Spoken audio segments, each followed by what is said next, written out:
오늘은 가스펠 프로젝트 신약 5번째 이야기, 하나님의 아들이 세례를 받으시다라는 제목으로 말씀을 나누겠습니다.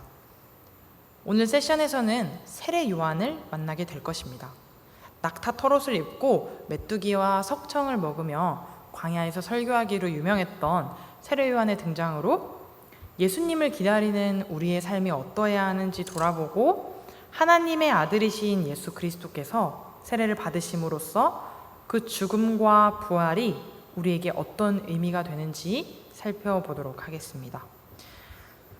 먼저는 세례 요한이 예수님의 길을 예비하는 것을 볼 수 있습니다. 누가복음은 예수님의 탄생과 세례 요한의 탄생을 나란히 기록합니다. 마가복음은 세례 요한의 육성으로 시작하고요. 요한복음에서 도입부를 지나서 처음 등장하는 등장인물이 세례 요한입니다. 그는 거듭해서 자신은 메시아가 아니며 메시아의 길을 예비하는 자임을 주장합니다. 지금부터 마태복음이 세례 요한이 예수님의 길을 예비한 사자로서 어떻게 묘사하는지 살펴보겠습니다. 1절부터 6절을 우리 다시 한번 읽겠습니다. 1절부터 6절입니다. 함께 읽겠습니다. 그 무렵에 세례자 요한이 나타나서 유대 광야에서 선포하여 말하기를 회개하여라, 하늘나라가 가까이 왔다 하였다. 이 사람을 두고 예언자 이사야는 이렇게 말하였다.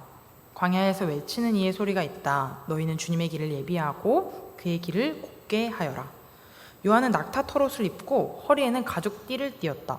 그의 식물은 메뚜기와 들꿀이었다.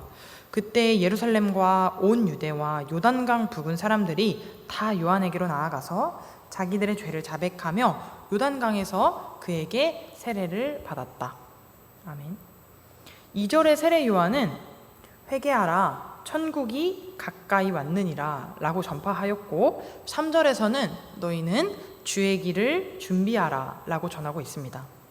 그리고 6절에서 사람들이 자기들의 죄를 자복하고 요단강에서 그에게 세례를 받고 있음을 보여줍니다.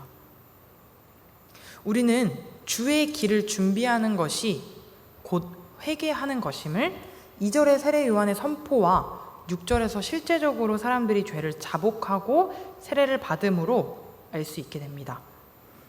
회개에 관한 세례 요한의 메시지가 사람들의 아픈 곳을 찔렀습니다. 구약 이후에 몇 세대 만에 하나님의 백성에게 선포되는 첫 번째 예언의 음성이었습니다. 세례 요한의 설교에 세례 요한의 제자였던 형제 안드레의 영향으로 베드로도 세례 요한의 메시지에 영향을 받았습니다. 회개를 촉구하는 세례 요한의 설교에 마음이 녹았던 베드로는 예수님을 만나서 바로 무릎을 꿇고 자신이 죄인임을 고백했습니다. 누가복음 7장에서 우리는 예수님이 바리새인 시몬의 집에서 식사하심을 알고 찾아온 한 여인을 또 만나게 되는데요. 그녀에 관한 묘사는 죄를 지은 한 여자가 전부입니다. 그녀는 그 집에 도착하자마자 울며 자기 죄를 자복하고 예수님의 발에 향유를 부었습니다. 그녀가 세례 요한의 메시지를 먼저 들었는지는 알 수 없지만 그녀의 행동을 보면 자기 죄를 알고 회개할 준비가 되어 있었음을 알 수 있습니다. 그녀는 오직 예수님만이 자기 죄를 사해 주실 수 있음을 알았기 때문에 그 발 아래에 엎드렸습니다. 주님이 오실 길, 주님이 다스리실 그 나라를 준비한다는 것은 가장 먼저는 회개하는 것임을 깨달아야 합니다. 우리는 하나님께서 우리를 다스리실 때, 하나님께서 나의 삶을 완전히 주장하실 때, 하나님과 교제하고 동행할 때 가장 기쁜 삶을 살 수 있습니다. 하나님이신 예수님은 죄가 없으신 분이십니다. 예수님이 오실 길을 예비한다는 것은 우리 또한 죄로 물든 생활을 버리고 죄를 슬퍼하게 된다는 것입니다. 다행인 것은 우리는 우리 죄를 씻고 죄에서 벗어나게 하는 것이 불가능해 보이지만 성령님이 죄를 깨닫게 하시고 회개로 이끄심으로써 우리 마음을 부드럽게 하신다는 것입니다. 우리는 우리의 죄된 본성과 연약함을 날마다 깨닫고 회개케 하시고 새롭게 하시는 성령님께 날마다 순종하며 날마다 죄를 자복해야 합니다. 죄 없으신 예수님, 죄 없으신 하나님이신 예수님을 우리가 영접하기 위해서 죄의 자리를 털고 일어나야 하는 것입니다. 세례 요한처럼, 그리고 세례 요한의 선포로 나와서 회개한 많은 사람들처럼 죄를 자복하고 죄가 이끄는 삶에서 완전히 돌아서서 성령의 이끄심에 따라 사는 저와 여러분이 되시길 소망합니다. 두 번째는 세례 요한이 회개를 선포하고 세례를 베푸는 내용입니다. 우리는 3절에서 세례 요한이 광야에 외치는 자의 소리로 사역하는 모습을 보았습니다. 그는 메시아의 길을 예비하는 자입니다. 그의 메시지는 어떤 내용을 담고 있습니까? 세례 요한이 종교 및 정치 지도자인 바리새인과 사두개인들에게 어떤 말을 했는지 살펴보겠습니다. 7절에서 12절을 함께 읽겠습니다. 7절에서 12절입니다. 요한은 많은 바리새파 사람과 사두개파 사람들이 세례를 받으러 오는 것을 보고 그들에게 말하였다. 독사의 자식들아, 누가 너희에게 닥쳐올 징벌을 피하라고 일러주더냐? 회개에 알맞은 열매를 맺어라. 그리고 너희는 속으로 주제넘게 아브라함이 우리 조상이다 하고 말할 생각을 하지 말아라. 내가 너희에게 말한다. 하나님께서는 이 돌들로도 아브라함의 자손을 만드실 수 있다. 도끼를 이미 나무 뿌리에 갖다 놓았으니 좋은 열매를 맺지 않는 나무는 다 찍어서 불 속에 던지실 것이다. 나는 너희를 회개시키려고 물로 세례를 준다. 내 뒤에 오시는 분은 나보다 더 능력이 있는 분이시다. 나는 그의 신을 들고 다닐 자격조차 없다. 그는 너희에게 성령과 불로 세례를 주실 것이다. 그는 손에 키를 들고 있으니 타작마당을 깨끗이 하여 알곡은 곳간에 모아들이고 쭉정이는 꺼지지 않는 불에 태우실 것이다. 7절에서 마태는 바리새인과 사두개인 무리가 세례 요한이 세례를 베푸는 요단강 근처에 있었다고 말합니다. 세례 요한은 그들을 독사의 자식들이라고 부르며 예언적 비난을 쏟아냈습니다. 세례 요한의 사촌이신 예수님도 바리새인을 묘사할 때 그와 같은 말씀을 하셨습니다. 세례 요한은 그들이 회개의 열매를 맺기를 원했습니다. 회개의 열매란 무엇일까요? 회개는 죄에서 완전히 돌이켜서 하나님의 뜻에 따라 살아가게 되는 것입니다. 회개란 하나님의 뜻에 따라 살아가게 되는 것인데, 죄를 향해 걸어가고 있던, 죄가 주장하던 삶에서 완전히 돌이키는 것이 회개인데요.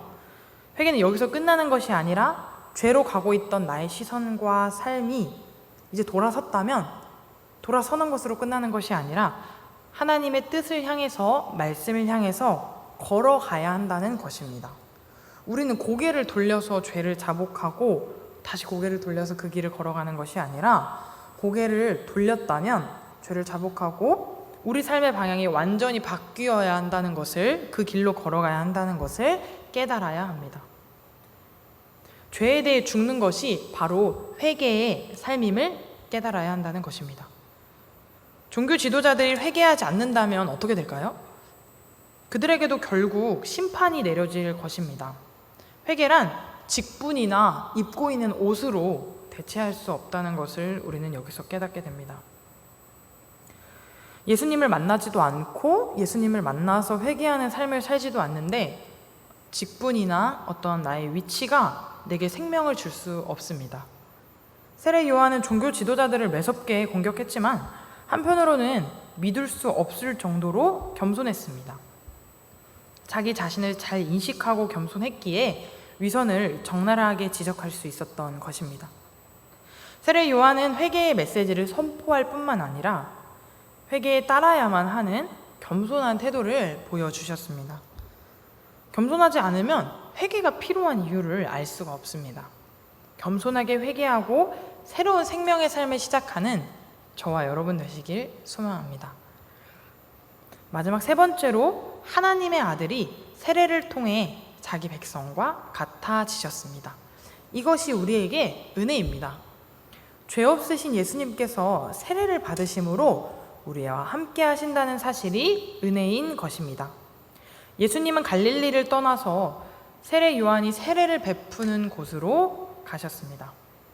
복음서를 읽다 보면 예수님은 우리가 생각지도 못했던 말이나 행동을 하셔서 우리가 놀라게 될 때가 있습니다. 지금이 바로 그런 경우입니다. 예수님이 요한에게 세례를 요청하신 것입니다. 13절에서 17절을 함께 읽겠습니다. 13절에서 17절입니다. 그때 예수께서 요한에게 세례를 받으시려고 갈릴리를 떠나 요단강으로 요한을 찾아가셨다. 그러나 요한은 내가 선생님께 세례를 받아야 할 터인데 선생님께서 내게 오셨습니까? 하고 말하면서 말렸다. 예수께서 그에게 말씀하셨다. 지금은 그렇게 하도록 하십시오. 이렇게 하여 우리가 모든 의를 이루는 것이 옳습니다. 그제서야 요한이 허락하였다. 예수께서 세례를 받으시고 곧 물에서 올라오셨다. 그때 하늘이 열렸다. 그는 하나님의 영이 비둘기같이 내려와 자기 위에 오는 것을 보셨다. 그리고 하늘에서 소리가 나기를 이는 내가 사랑하는 아들이다. 내가 그를 좋아한다 하였다. 아멘. 세례는 그리스도의 죽음과 장사됨과 부활을 믿는 믿음을 상징하는 순종의 행위입니다. 그럼으로써 신자도 예수 그리스도 안에서 죄에 대하여 죽고 옛사람을 장사 지내며 새로운 삶을 살도록 부활하는 것을 의미합니다. 또한 죽은 자들이 마지막 날에 부활할 것을 믿는다는 믿음의 고백이기도 합니다. 예수님은 요한에게 세례를 받으셨지만 회개하신 것은 아닙니다. 예수님은 세례를 받으실 때에 회개가 필요한 우리와 함께하고 계셨던 것입니다. 이 부분이 중요한 부분이라서 강조하도록 하겠습니다.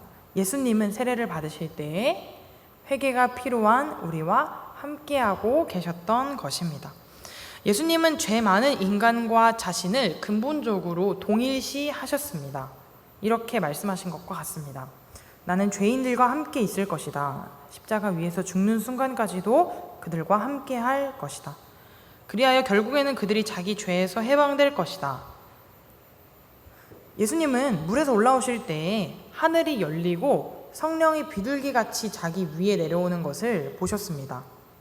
예수님은 하나님 아버지의 부르심에 자신을 맡기셨습니다. 그 부르심은 궁극적으로 십자가로 이끌어 갈 것입니다.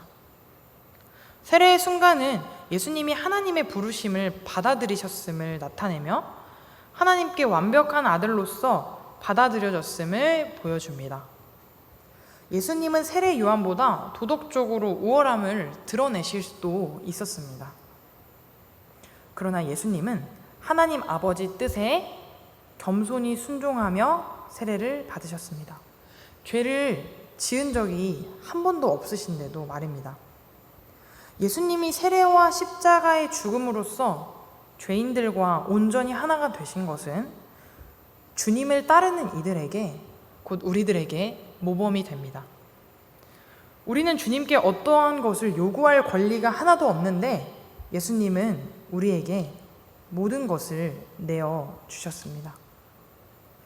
우리는 회개의 세례를 기꺼이 받으신 모습에서 성부 하나님께 온전히 순종하시는 성자 하나님을 보게 됩니다. 세례의 물에 몸을 담그심으로써 예수님은 인간과 근본적으로 같아지셨습니다. 세례 요한은 사람들에게 회개를 촉구하는 메시지를 전함으로써 예수님의 길을 준비했습니다. 예수님은 그에게 세례를 받으심으로써 회개한 신자들과 우리들과 함께 하셨습니다. 죄인들과 하나가 되실 뿐만 아니라 그들의 죄를 대신 짊어지고 십자가에 못 박히시기까지 하셨습니다. 그리하여서 단번에 이 세상 죄값을 치르신 것입니다. 주님을 따르기로 결단한 우리는 회개와 순종의 부르심을 받아들여야 합니다. 예수님처럼 우리도 죄인들과 함께하되 죄를 짓지는 말아야 하고 그들을 용서하기 위해서가 아니라 진정한 용서를 베푸신 오직 한 분 예수님을 영접할 수 있도록 세례 요한처럼 말로 또 삶으로 그리고 사랑으로 회개를 선포해야 합니다. 오늘 말씀을 통해 죄에 끌려가던 삶에서 완전히 돌이키는 회개의 역사가 있으시길 소망합니다. 죄인들과 함께 하시는 것을 세례를 통해 보여주신 예수님의 그 완전한 순종에 대한 감사가 넘치는 삶이 되시길 소망합니다. 우리는 하나님이 기뻐하시는 아들 안에 있는 하나님 아버지께서 사랑하시는 자녀입니다. 이 부분이 설교를 준비하면서 한번 또 위로가 되었던 부분인데요. 우리는 하나님이 기뻐하시는 아들 안에 있는 하나님 아버지께서 사랑하시는 자녀입니다. 내일도 이 사실, 이 은혜를 기억하며 회개와 순종의 기쁨을 누리시길 소원합니다.